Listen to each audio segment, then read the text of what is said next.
Welcome to KPIS. My name is Manikanta.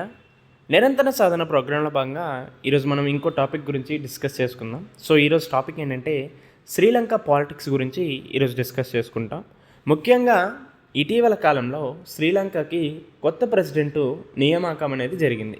So ఆయన ఏ విధంగా ఈ పాలిటిక్స్లోకి రావడం జరిగింది, సో పాలిటిక్స్లోకి వచ్చిన తర్వాత ఏ విధంగా ఒక రాజకీయ శక్తిగా అతి తక్కువ కాలంలో ఏర్పడడం జరిగింది, ఇటువంటి అన్ని అంశాల గురించి డిస్కస్ చేసుకుందాం. సో ఇకపోతే శ్రీలంక యొక్క కొత్త ప్రెసిడెంట్ ఎవరమ్మా, అనుర కుమార్ దిశనాయకే గారు ఎలక్ట్ అవ్వడం జరిగింది. సో అసలు శ్రీలంకలో రాజకీయాలు ఏ విధంగా ఉన్నాయి, అసలు ప్రజాస్వామ్యం ఏ విధంగా ఏర్పడింది, ఇటువంటి అన్ని అంశాల గురించి ఒకసారి మనం డిస్కస్ చేసుకోవడానికి చూద్దాం. సో 1948లో శ్రీలంకకి స్వాతంత్రం రావడం జరిగింది. ఆ తర్వాత ఎన్నికల ప్రజాస్వామ్యంగా కూడా ఎలక్టోరల్ డెమోక్రసీ అనే వ్యవస్థను కూడా ఏర్పాటు చేసుకోవడం జరిగింది. అయితే ఎక్కడైనా ప్రజాస్వామ్యంలో ప్రజల చేత, ప్రజల కొరకు, ప్రజలచే ఎన్నుకోబడినటువంటి ప్రభుత్వాలే ఉంటాయి. అయితే మోస్ట్లీ ప్రజాస్వామ్యంలో ఇటు మార్జినలైజ్డ్ సెక్షన్స్ అవ్వచ్చు, లేకపోతే ఎలైట్ సెక్షన్స్, ఈ రెండు వర్గాలు ప్రాతినిధ్యం కూడా ఇక్కడ ఉంటుంది. అయితే శ్రీలంకలో 1948 నుంచి కూడా ఈ ఎలైట్ సెక్షన్స్, ధనిక వర్గాలు ఎవరైతే ఉన్నారో వాళ్ళే ఈ రాజకీయాల్లోని, ఈ ప్రజాస్వామ్యంలోనూ మేజర్గా ఉండటం వల్ల నాన్ ఎలైట్ సెక్షన్స్కి ప్రాపర్గా ఛాన్సెస్ అనేవి రాలేకపోవడం జరిగింది. సో ఈ విధంగా 1948 నుంచి 2020 వరకు కూడా శ్రీలంకలో రాజకీయాలు ఉండడం, ఆ తర్వాత ప్రజల్లో ఒక భావన రావడం, సో అదే తర్వాత తిరుగుబాటుకి కారణంగా మనం చెప్పుకోవచ్చు. అయితే ముఖ్యంగా అనుర కుమార్ దిశనాయకే గారు ఏ విధంగా ఒక రాజకీయ శక్తిగా ఏర్పడ్డారు అనే అంశాన్ని పరిశీలిస్తే దాని యొక్క బీజాలు మనం 1960s నుంచి చూసుకోవాల్సిన అవసరం ఉంది.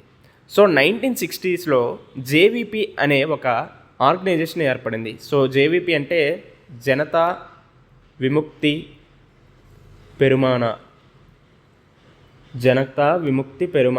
అనే ఒక ఆర్గనైజేషన్ 1960sలో ఏర్పడింది. సో ఇది ముఖ్యంగా లెఫ్ట్ రాడికల్ అండర్ గ్రౌండ్ మూమెంట్గా ఏర్పడింది. సో ఇక్కడ సామ్యవాదాన్ని ఏర్పాటు చేయాలంటే కేవలం ఆర్మ్డ్ స్ట్రగుల్, సాయుధ పోరాటం ద్వారానే సామ్యవాదాన్ని ఏర్పాటు చేయగలమనేసి ఈ జేవీపీ అనేది చాలా గట్టిగా నమ్మింది. అయితే 1971 అదేవిధంగా 1987-89లో 2 సార్లు సాయుధ పోరాటాన్ని తీసుకువచ్చినప్పటికీ కూడా డిఫీట్ అవ్వడం జరిగింది. సో ముఖ్యంగా మార్క్సిజం, మావోయిజం యొక్క ఐడియాలజీని బేస్ చేసుకొని ఈ జనతా విముక్తి పెరుమాన అనేది ఏర్పడడం జరిగింది. సో సాయుధ పోరాటమే నమ్ముకొని సామ్యవాదాన్ని ఏర్పాటు చేయాలని చాలా గట్టిగా నమ్మినప్పటికీ కూడా 1971 అదేవిధంగా 1987-89లో ఆర్మ్డ్ ఇన్సరక్షన్స్ తీసుకొచ్చినప్పటికీ కూడా డిఫీట్ అయ్యింది. ఆ తర్వాత ఈ సామ్యవాదాన్ని ఏర్పాటు చేయాలంటే సాయుధ పోరాటం వల్ల కాదు, అది కేవలం పార్లమెంటరీ ప్రజాస్వామ్యం ద్వారానే ఏర్పడుతుందనేసి కొత్త తరం ఆలోచించడం జరిగింది. సో ఈ విధంగా పార్లమెంటరీ ప్రజాస్వామ్యంలో మనం భాగం కావాలి, అంతేగాని సాయుధ పోరాటాల ద్వారా సామ్యవాదాన్ని ఏర్పరచుకోవడం అది సరైనటువంటి అంశం కాదని భావించారు. సో ఈ విధంగా ఈ పార్లమెంటరీ ప్రజాస్వామ్యం ద్వారా సామ్యవాదాన్ని ఏర్పాటు చేయాలని ఒక వర్గం ఆలోచించింది. ఆ వర్గంలో ఉన్నటువంటి ముఖ్య నాయకుడే మిస్టర్ దిశనాయకే. సో ఈ విధంగా దిశనాయకే గారు 1960sలో ఏర్పడినటువంటి జేవీపీ నుంచి ఆ తర్వాత నేషనల్ పీపుల్స్ పార్టీ అనేది 2019లో ఏర్పడడానికి ప్రధానమైనటువంటి కారణంగా చెప్పుకోవచ్చు. సో అయితే శ్రీలంకలో ఉన్నటువంటి రాజకీయ పార్టీల గురించి మనం ఒక్కసారి పరిశీలిస్తే 1948 నుంచి ప్రస్తుతం వరకు కూడా కేవలం 2 పార్టీలు ఉన్నాయి. ఒకటి శ్రీలంక ఫ్రీడమ్ పార్టీ, అదేవిధంగా 2 యునైటెడ్ నేషనల్ పార్టీ. సో ఈ 2 రాజకీయ పార్టీలే 1948 నుంచి 2020 వరకు కూడా రాజకీయాల్లో సింహభాగాన్ని ఆక్రమించాయి. రైట్. అయితే ఒక 3వ శక్తిగా ఏర్పడాలనేసి ఎన్పీపీ అనేది చాలా గట్టిగా భావించింది. సో దీనికి అనుగుణంగానే 2019 ఎలక్షన్స్లో కూడా పార్టిసిపేట్ చేసింది. అయితే వీళ్ళకి 3 పార్లమెంటరీ సీట్స్, అదేవిధంగా 3% ఓట్లు మాత్రమే వచ్చాయి. అయితే 2019లో ఇంత పేలవంగా ఎన్నికల్లో ప్రభావం చూపించిన ఒక పార్టీ 2024లో ఒక రాజకీయ శక్తిగా ఏర్పడటమే కాదు, ఈ పార్టీ నుంచి రాష్ట్రపతి ఎన్నికయ్యారు అంటే అది ఏ విధంగా ప్రభావం చూపించింది అనే అంశాన్ని మనం పరిశీలించాల్సిన అవసరం ఉంది.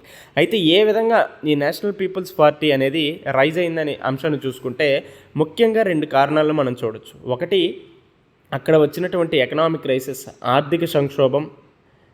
సో ఈ ఆర్థిక సంక్షోభంకి మళ్ళీ యాడ్ చేస్తూ కోవిడ్-19 పాండమిక్ అనేది చాలా ఎక్కువగా ఆ దేశ రాజకీయాల్లో ప్రభావం చూపించింది. కేవలం రాజకీయాల్లోనే కాదు, ఆర్థికపరమైనటువంటి అంశాల్లో కూడా చాలా వరకు ప్రభావం చూపించింది. సో దీన్నే మేజర్గా ఈ ఎన్పీపీ పార్టీ చాలా గట్టిగా పట్టుకొని దీనికి అనుగుణంగా ఉద్యమాన్ని స్టార్ట్ చేసింది. అదేవిధంగా అక్కడ ఉన్నటువంటి సోషల్ పొలిటికల్ క్రైసిస్ కూడా ప్రధానమైనటువంటి కారణంగా చెప్పుకోవచ్చు. సో ఈ సోషల్ పొలిటికల్ క్రైసిస్కి అనుగుణంగానే అరగలియా సిటిజన్స్ ప్రొటెస్ట్ మూమెంట్ అనేది స్టార్ట్ చేయడం జరిగింది.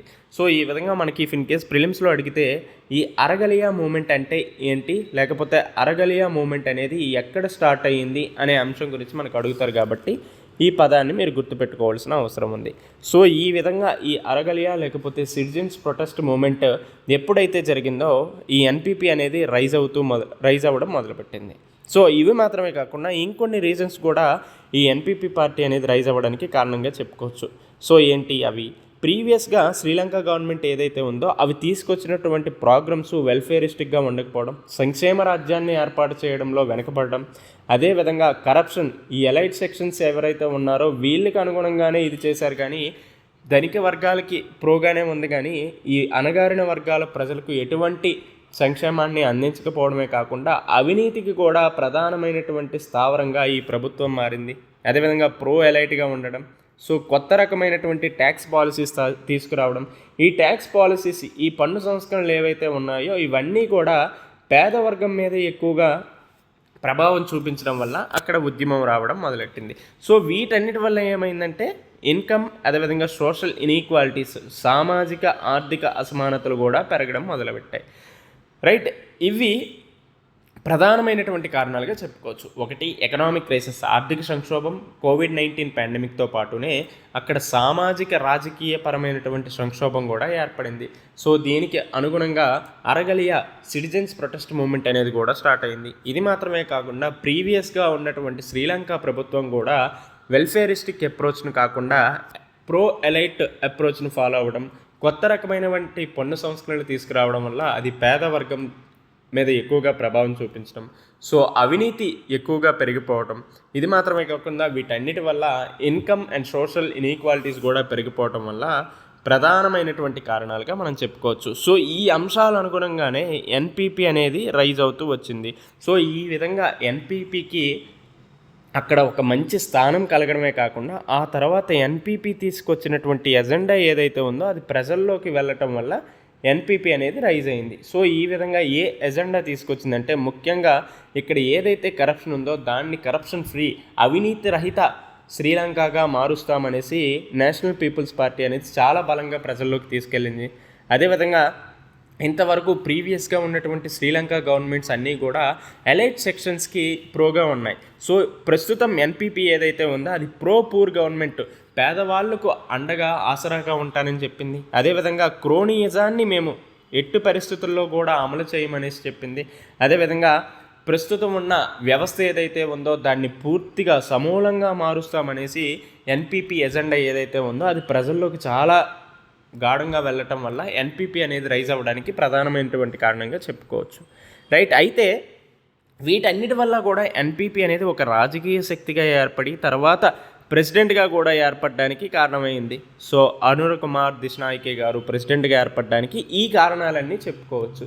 సో అయితే ప్రెసిడెంట్గా ఏర్పడ్డారు. సో అనుర కుమార్ దిశనాయకే గారు ప్రెసిడెంట్గా ఏర్పడ్డారు. అయితే ఆయన ముందు ఉన్నటువంటి సవాళ్ళు ఏంటి అనే అంశాన్ని పరిశీలించి చూస్తే సో ఫస్ట్ పార్లమెంటరీ ఎలక్షన్స్ అనేది ప్రధానమైనటువంటి అంశంగా చెప్పుకోవచ్చు. అదేవిధంగా ఈ ఎన్పీపీ నేషనల్ పీపుల్స్ పార్టీ ఏదైతే ఉందో అది తమిళ్, అదేవిధంగా ముస్లిం ఎథ్నిక్ మైనారిటీస్ దగ్గర ప్రాపర్గా వీళ్ళ యొక్క ప్రెజెన్స్ అనేది చాలా వీక్గా ఉంది. సో మెయిన్లీ సింహలీస్ దగ్గరే వీళ్ళ యొక్క పవర్ అనేది చాలా ఎక్కువగా ఉంది. సో ఈ విధంగా ఎథ్నిక్ మైనారిటీస్ ఎవరైతే ఉన్నారో వాళ్ళ దగ్గర వీళ్ళ యొక్క ప్రెజెన్స్ చాలా వీక్గా ఉందని చెప్పుకోవచ్చు. అదేవిధంగా economic and political crisis, COVID-19 pandemic crisis రావటం వల్ల చాలా వరకు ఐఎంఎఫ్ నుంచి, వరల్డ్ బ్యాంక్ నుంచి ఎక్స్టర్నల్ డెట్ అనేది తీసుకురావడం జరిగింది. అయితే ఈ ఎక్స్టర్నల్ డెట్ని ఏ విధంగా రీపేయింగ్ చేస్తారో అనేది కూడా ప్రధానమైనటువంటి సమస్యగా చెప్పుకోవచ్చు. ఇది మాత్రమే కాకుండా నేషనల్ పీపుల్స్ పార్టీ అనేది ప్రో పూర్ గవర్నమెంట్గా ఉండడమే కాకుండా మేము అక్కడికి వస్తే సామాజిక న్యాయం, సామాజిక సంక్షేమ పథకాలను తీసుకొస్తామనేసి చాలా బలంగా చెప్పింది. అయితే ఈ విధంగా ఏ ఏ విధంగా తీసుకొస్తారు, సామాజిక న్యాయాన్ని ఏ విధంగా తీసుకొస్తారు, సామాజిక సంక్షేమాన్ని ఏ విధంగా తీసుకొస్తారు, ఎందుకంటే ప్రాపర్గా ఎకనామీ ఫైనాన్షియల్ రిసోర్సెస్ అనేది చాలా వరకు శ్రీలంకలో తగ్గిపోయాయి.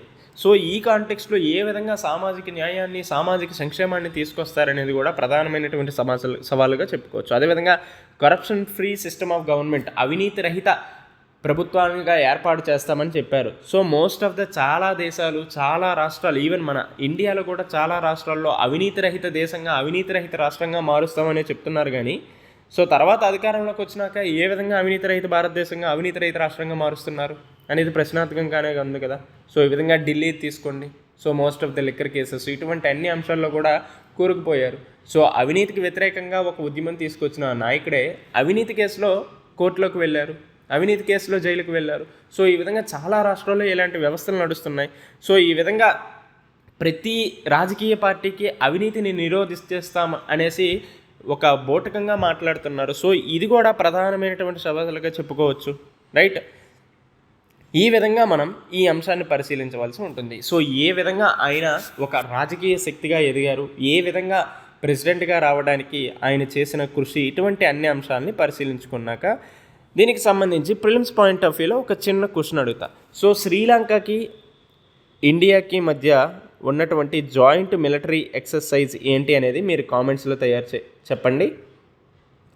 శ్రీలంకకి ఇండియాకి మధ్య జాయింట్ మిలిటరీ ఎక్సర్సైజ్ ఏంటి అనేది కామెంట్స్లో చెప్పండి. అదేవిధంగా రీసెంట్గా శ్రీలంకకి ప్రధానమంత్రి గారిని కూడా, ప్రైమ్ మినిస్టర్ని కూడా అపాయింట్మెంట్ చేయడం జరిగింది. అది ఏమిటో కూడా మీరు కామెంట్ చేయండి.